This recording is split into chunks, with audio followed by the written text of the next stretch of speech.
نهاجي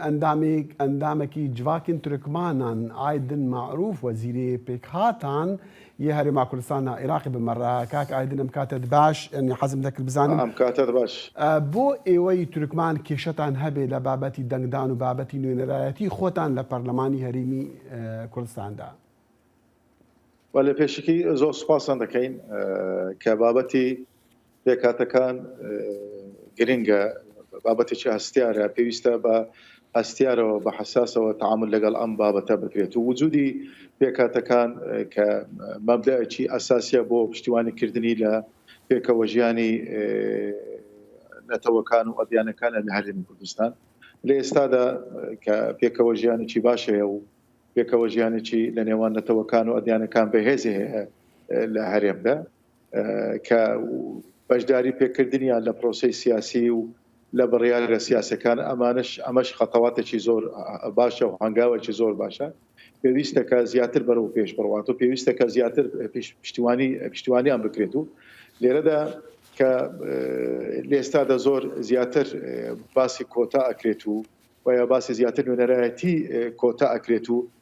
ئەمەش خۆی لە خۆیدا بووتە گرفت یاری بووتە گرفتێکی ئەساس ئێستا دوو لایەنی سیاسی دوو لایەنی ئەساسی لە هەرێمی کوردستان یەک لە ناکۆچیەکان کە باسی کۆتا دەڵێن یەک لە ناکۆچیە ئەساسیەکان کە کۆتایە کە لێرەدا بەداخەوە کە کۆتا بوویتە کە ناکۆچیەک لە نێوان کێشە سیاسەکان لە نێوان لایەنە سیاسەکان نەدەبوو بگاتەوە بۆ ئێوە کێشەیە حەزەکەم باسی پێکهاتی تورکمان بکەی ئێمە دەزانین پارتە سیاسەکە بەتایبەتی پارتی یەکێتی ناکۆکیان هەیە بەتایبەتیش لەسەر بابەتی کۆتا دەمووی بزانم ئێوە چی دەڵێن بۆ ئێوە جیاوازیتان هەیە لە ناو خۆتان تورکمان وەکو تورکمان یانش لەگەڵ دەسەڵاتداران و شێوەی هەڵبژاردن و یاسای هەڵبژاردن یعنی ئێمە وەکو نەتەوەی تورکمان کە نەتەوە تورکمان نەتەوەی گرنگە و ئەساسیە لە عێراق و لە هەرێمی کوردستاندا بەشدارە لە پرۆسەی سیاسی بە شێوەیەکی کارا و ئاکتیڤ لێرەدا کە باسی گرفتەکە لە نوێنەرایەتیە یعنی نوێنەرایەتی لە پەرلەمانی کوردستان لەوێ دەست پێکردن نوێنەرایەتی ڕاستەقینەی کۆتەکان و یا پێکهاتەکان لەناو پەرلەمان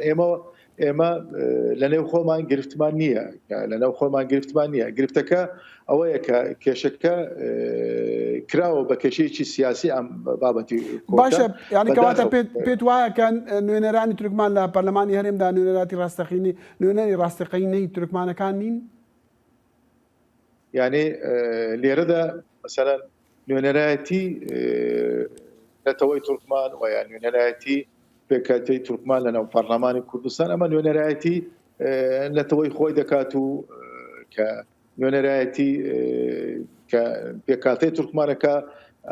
ئەمە گرنگە کە لێرەدا دیارە لێرەدا کە لایەنی تر بەداخەوە دیارە تێبینی و ملاحەزەی هەبووە کە لەسەر ئەدای نوێنەرایەتی نەتەوەی تورکمان لە پەرلەمانی کوردستان کە زۆر باسییان لەوەیان کردووە کە کۆتاکان سەر بە لایەنێکی دیاری کراون کە بە تایبەتیش باسی پارتی ئەەکەن ئێمە پێشتریش تاکیدمان کردەوە کە ئێمە وەکو نەتەوەی تورکمان وەکو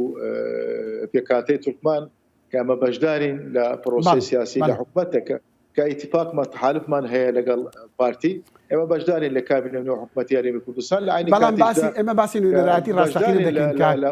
لە پەرلەماندا ئێمە لەگەر ئەوە داین کە ئەمە لەگەر ئەوە داین نوێنەرایەتی ڕاستەقینە گرنگە بۆ نەتەوەی کورد و بۆ نەتەوەی تورکمان و بۆ نەتەوەی کردان و سریان و ئاشووری لە پەرلەمانی کوردستان وە پێویستەوە گرنگە بە نوێنەرایەتی ڕاستەقینە نوێنەرایەتی بە ئیرادەی خۆی ئەمە زیاتر دەتوانێت خزمەتی ڕەوشی پێکهاتی خۆی بکات و خزمەتی ڕەوشی نەتەوەی خۆی بکات و لێرەدا نەتەوەی تورکمان کە نەتەوەیکی گرنگە لە هەرێمی کوردستان کە پێویستە بە شێوەیەکی باشتر و ئاکتیڤتر باشتر بەشدار بێت لە پرۆسەی سیاسی و لە بڕیارە سیاسەکان بۆ ئەوەی زیاتر کە بۆ بەهێزکردنی پێکەوە ژیانی نەتەوەکان و ئەدیانەکان کاک عادل بە کورتی ئێستا کێشەکە یان ناکۆکیەکە لەسەر بابەتی کۆتایە و داوا دەکری کە یاسای هەڵبژاردن بگۆدرێ بۆ ئەوەی هەندێ داواکاری ئەملا ئەو وڵای دیکە مەسەن هەم پێکهاتەکان هەمیش پارتیە سیاسیەکان جێبەجێ بکرێ. ئێوەی تورکمان ئەگەر هات و یاسای هەڵبژاردن گۆڕانکاری بەسەرهات هەموار کرا داوای چی دەکەن؟ چ گۆڕانکاری دەکەن یان چ شێوەیەکی هەڵبژاردن بکری بۆ ئەوەی تورکمانەکان ئەندامی ڕاستەقینەی خۆیان بنێرنە پەرلەمان؟ یعنی پێش هەموو شتێک کە کۆتاکان وایە پێکاتەکان وایەنەتەوەی تورکمان کە ئەمە دەبێت ئەمانە دوور بخرێنەوە لە کێشەی سیاسی نێوان لایەنە سیاسەکە لە ئێستادا هەیە بەداخەوە ئەمە یەک. دووش ئێمە وەکو نەتەوەی تورکمان وەکو پێکاتە تورکمان داوە لەگەڵەدایان کە هەڵبژاردن لە کاتی خۆیدا بکرێت و ئەگەر هاتوو گۆڕانکاری لە یاسای هەڵبژاردن کرا ئێمە داواکاریەکەمان ئەوەیە کە پێشتیش ئەمە تاکیدمان کردووە ئێمە داوامە کردەوە بە یەک بازنەیی بەشدار بن لە پرۆسەی هەڵبژاردن ئەمە گرنگە. نوێنەرایەتی ڕاستەقینەی نەتەوەی تورکمان لە کۆمسیۆنی باڵای هەڵبژاردندا تەثبیت بکرێت و وجودیان هەبێت و لە عینی کاتیدا پێشتر کە ئێمە گرفتمان هەبووە مەشاکلمان هەبووە بە تایبەتی لە دەنگدەرانی تایبەتیدا لە ئێستادا ئێمە داواکارین کە کۆتاکان دوور بخرێتەوە لە هەڵبژاردننی دەنگدەرانی تایبەت لەبەرەوەی تایبەتی زیاتر کە